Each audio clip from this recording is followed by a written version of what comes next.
O Islã ele é um ato político. O Islã ele é um ato político.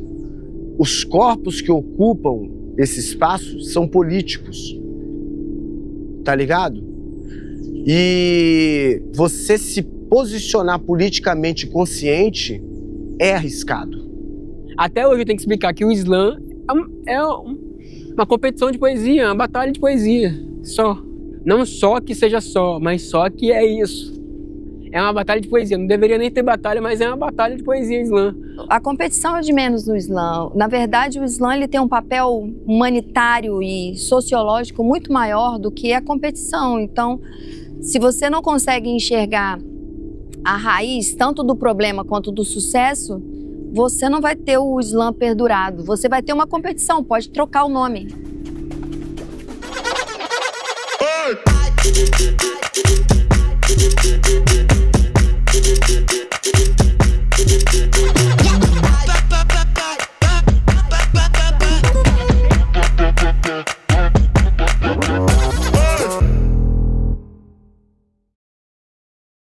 Toda sexta-feira, numa quebrada diferente, projeto boca a boca, batalha, freestyle, poesia.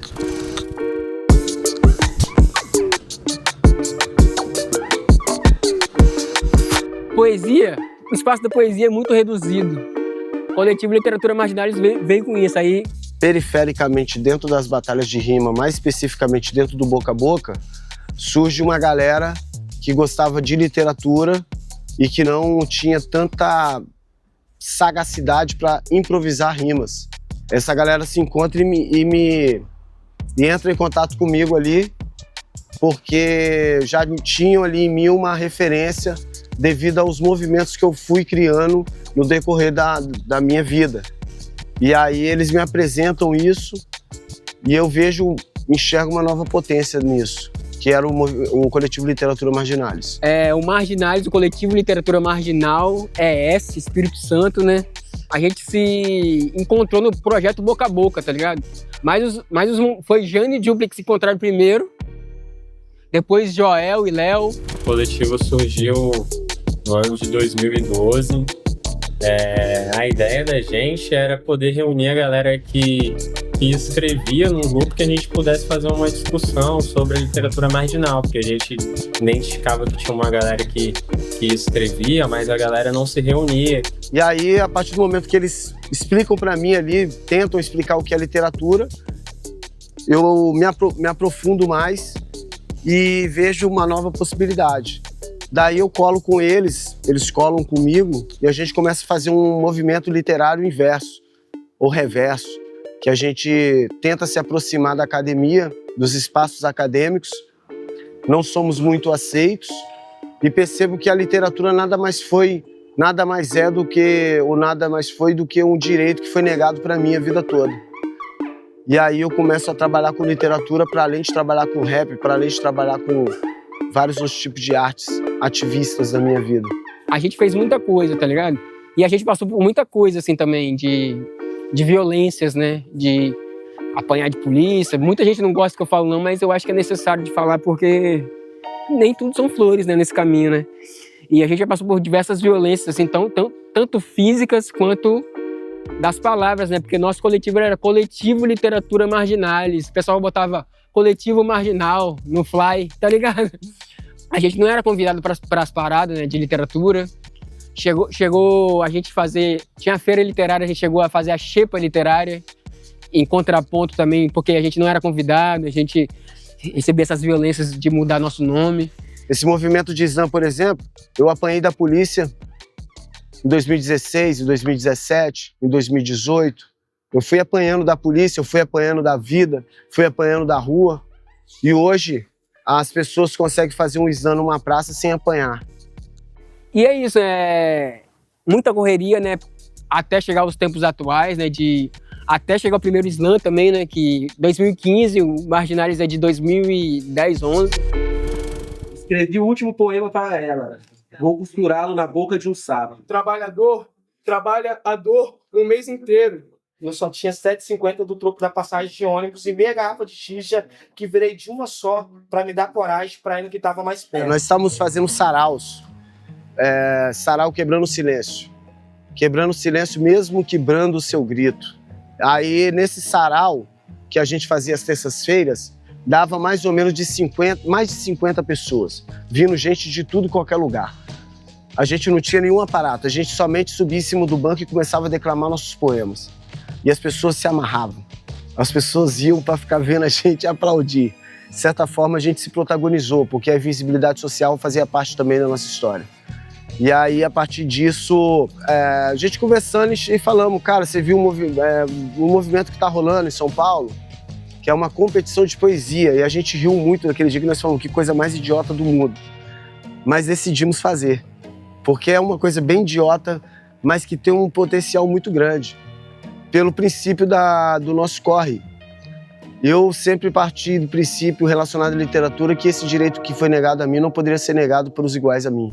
Família, tá tudo pronto pro Slam Botocudo, a primeira batalha de verso do Espírito Santo. Que vai acontecer no Parque Moscoso, Vitória, a partir das 19 horas. O primeiro slam do Espírito Santo é esse, Slam Botocudos. É esse que nós fizemos. É o nome que veio eu e Fred Farias. Inclusive o nome pejorativo Botocudos, como tudo que nós fazemos no Brasil, a gente ressignifica. Então, o que é pejorativo, a gente transforma em potência. Isso acontece e vai acontecer pro resto da vida. Então, sim, os Aimorés, os Krenak e os Goitacazes, essas 3 tribos que era chamada de Botocudos de forma pejorativa, hoje são a maior representação de resistência capixaba e uma dos maiores do Brasil. E carrega no nome do Slam. E é isso, né? A gente também estava aprendendo, né? Um rolê de aprender a andar de bicicleta com a corrente solta, colocar a corrente, botar o pé, botar a mão e estamos aprendendo e estamos fazendo. Quando nós decidimos fazer o Slam, a gente fez... a primeira coisa que eu e o Jupe tínhamos que fazer é mostrar para as pessoas o que eram, os nossos amigos o que eram e como funcionavam. A gente não tinha noção de como funcionava direito.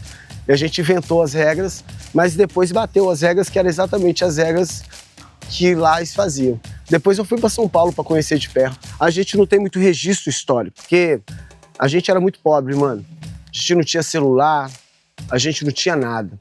E a gente tinha só saga e vontade de fazer. E a gente não tinha muita preocupação mesmo em registro. Até porque é uma preocupação que não cabia pra gente naquele momento. Então a gente começou a fazer por fazer, mas fazer por fazer com uma verdade muito, muito, muito sincera. Para chegar ao que chegou hoje. Por exemplo, para estar gravando um documentário hoje sobre isso. Eu conheci o Slam porque eu dava aula em Terra Vermelha. Eu não sei hoje, não tenho mais contato, mas é uma região muito produtiva de talento, artisticamente falando, né? E no decorrer do tempo, eu conheço figuras que já trabalhavam com o Slam, que é o meu amigo Jorge, professor de língua portuguesa, me trouxe essa informação. Olha, você que faz esse movimento com as meninas, existe agora um movimento literário que se chama Slam. E aí eu fui pesquisar e falei com elas. Eu falei, vamos montar o Slanísia, que é produzido, feito e só competido por mulheres aqui no estado? Pesquisando figuras como John, que trouxe o Slam para cá, né, que já tinha um know-how assim, de saber fazer. Porque não importa, não é o lance assim, eu sei o que é Slam, eu tenho que saber fazer também. O saber fazer Slam não é eu abrir vaga, chamar jurado e explicar as regras e dar nota. É ter o olhar sensível e saber quem é esse competidor poeta ou poeta competidor e quem está indo assistir. O formato é como quiser. A gente aparelhou devido a pequenas regras para se competir num circuito. Mas regras em si não tem, não precisa. Cada slam bota suas regras, mas a gente aparelhou minimamente para que acontecesse um circuito. E nesse circuito são jurados escolhidos na hora, Hoje mudou, pode chamar antes, mas era importante os jurados escolhidos na hora. Por quê? Porque a interação com o público era muito importante. O público saber que ele está fazendo parte daquilo é muito importante. E você pegar qualquer pessoa e falar para ela, você tem capacidade, sim, de entender esse poema. Porque as pessoas acreditam que poesia é coisa de acadêmico. Tempo, 3 minutos, porque as pessoas gostam de falar. Então a gente determina 3 minutos, né? Eu diminuiria hoje. Mas é isso. Não ter nenhum tipo de figuração. Tem que ser no cru. Tipo um stand-up, você e o microfone. É a regra básica para você participar do circuito. Mas isso não quer dizer que é uma regra que tem que acontecer. Cada um tem pode fazer da forma como quiser, desde que não esteja participando desse circuito. Mirar na testa, não quero acabar com as guerras, vencer guerra com batalha para depois usufruir. E não importa quem venceu, quero é lucro, desde que vença um pretinho que não teve o que vestir. Uma coisa importante dos meus slams ninguém merece menos de 9. Porque só o ato de coragem de estar ali na frente já merece 9. Isso aí é a minha regra. Porque é difícil você pegar, falar na frente de todo mundo e se expor dessa forma. Então, já é uma vitória. O movimento de slam de rua no Brasil, ele surge com figuras como M. Salcaldi, eu, o Rogério Coelho, de BH, e várias outras figuras, porque o Zap, ele era dentro de um teatro. E o Zap, ele funcionava por um grupo de teatro, Bartolomeu de Ideias. E a Roberta Ciladalva, ela estava fazendo um trabalho acadêmico e descobriu aquilo. Isso foi muito importante. Mas o movimento de rua está para além disso. O Botocudos, ele é a resistência crua, né? Eu lembro do John pegar um tijolo, subir, ali era o pau. E a caixa de som, e se não tiver som, ele dá um jeito de pegar um megafone, se não tiver megafone, vai na voz. Ele sempre foi assim. É a essência dele e do Botocudos. Então, tipo assim, é diferente você fazer um slam dentro de um teatro, de um espaço onde você tá seguro, e você pôr a cara a tapa numa rua. Você ocupar uma praça para fazer slam. É completamente diferente. Então, o NIS eu sempre quis em ambiente fechado, seguro, protegido e comida. Primeiro, a gente notou, devido a uma sensibilidade até assim feminina, não sei te explicar, porque era um slam feito por mulheres, que tinha gente que passou a ir ali para comer mesmo, porque não tinha em casa. Porque já que vem para matar a fome da mente, que venha para matar todas as fomes que a gente consiga, né? Uma vez uma aluna minha, eu falei assim, faz uma frase aí, uma poesia com a aliteração, que é repetição de consoantes, né? E a menina falou assim, é foda fazer poesia com fome. Quais que foram as dificuldades e os percalços, assim, que você e as pessoas que estavam te acompanhando enfrentaram para poder produzir essa literatura? A fome. A gente é fome. Fome de verdade. Fome de comida. O movimento slam, quando só tinha eu e eu estava sozinho, e eu não desisti, eu ia para a escola e fazia esse fomento dentro da escola e incentivava os adolescentes a saírem da escola para ocupar a rua, para ocupar as praças, para esse movimento não acabar. Aí assim, eu ia lá e fazia até que todos os anos surgiam figuras novas, figuras que depois se achavam muito artistas, figuras humildes, figuras que se achavam gênios, mas eram figuras importantes para que a história fosse construída. Só que eles sempre iam, e eu ficava. E assim eu ia, até surgir pessoas como vocês, por exemplo, do Slam Chamego, que eu fiz a mesma coisa. Que eu peguei vocês e falei, vem. E aí vocês estão aqui. E aí vocês estão lascados agora. Porque é tarde para desistir. Vocês podem desistir, mas vão carregar uma culpa pro resto da vida. A organização do Slam S do primeiro foi caótica. Porque é difícil fazer um evento de rua sem R$1. Imagina um campeonato estadual. No primeiro Slam S foi corre, foi muito corre de ajustar o rolê, o lugar e tal, de organizar. Mas é isso, eu acho que foi um sonho, mano, de ver todo mundo ali, foi massa, tá ligado? Foi organizado o seguinte, professor Jorge Ribeiro, professora Daniela Barreto Andolfi e eu posso dizer hoje com muita propriedade que são as pessoas que mais abraçaram esse rolê. Tinham mais pessoas, tinha o Lucas, tinha o Juplin, que estavam ali, mas no tempo deles, isso não é uma crítica, mas são pessoas importantes, mas que tinham tempos diferentes. Eu sempre fui mais acelerado mesmo. Tinha Elo e Deb, inclusive, também, que foram importantes pela logística. E sempre à disposição, o John precisa de alguma coisa, e tudo que eu passei ali, elas abraçaram. Isso foi fantástico. Nós ficamos 3 dias nesse evento, eu consegui conversar com a diretora num contato, se eu não me engano, não lembro se foi Dani ou se foi Elo, que conseguimos lá fechar a escola. Dentro dessa escola lá, com um monte de estudante, 2 dias lá dentro daquela escola, eu cozinhava, passava pano no chão, eu forrava as camas, fazia isso tudo. O improviso da fala dele, do John, se estende ao improviso da vida.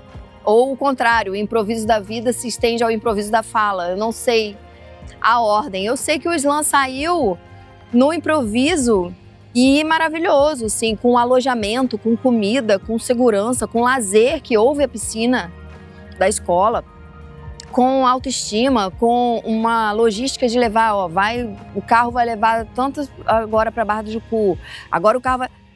Tudo funcionou. Sucesso total. Foi um evento que depois virou referência para outros slams do Brasil.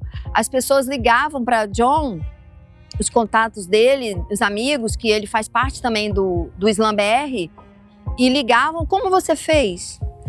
Pô, os meninos ficaram, dormiram numa escola, você conseguiu? Nossa, você ofereceu comida? Nossa, tinha piscina. E a galera perguntava, quanto você fez esse slam? Quanto? Aí ele falava, nada. Foi um sonho, assim, de ver muita gente massa, assim, tá participando, né? Que eu era fã, né? Eu sou fã. Eu sou fã dos meus amigos, né? Uma das frases que eu falo. O Slam foi tão foda que tinha ali umas 500 pessoas assistindo, e a Dani chega pra mim, umas horas antes de acabar o Slam, e fala, uma pessoa te deu R$500, porque você tá fazendo esse movimento aqui sem R$1 no bolso. E ela pega o dinheiro e fala, ela não quer se identificar. O que você vai fazer com esses R$500? Eu falo bem assim, eu vou dar premiação para os 3 primeiros ganhadores. E ela segura o dinheiro, a gente fica naquela ali, eu lembro como se fosse hoje. E ela olhando para mim, você tem certeza? Eu falo, tenho certeza. Ela larga o dinheiro, eu premio, e na hora de ir embora, eu pulo a roleta para ir embora, porque eu não tinha R$1 para pagar a passagem. E até hoje o Slam, o primeiro é lembrado por causa da música Canção Infantil, né? Que foi lá... Essa música nasceu nesse slam. Eu lembro quando o César foi para o Slam Botocudos, que a gente estava mais ou menos andando aqui nessa rua de cima. E aí eu falei, César, vamos lá competir no Slam Botocudos que eu vou fazer agora no Domodê.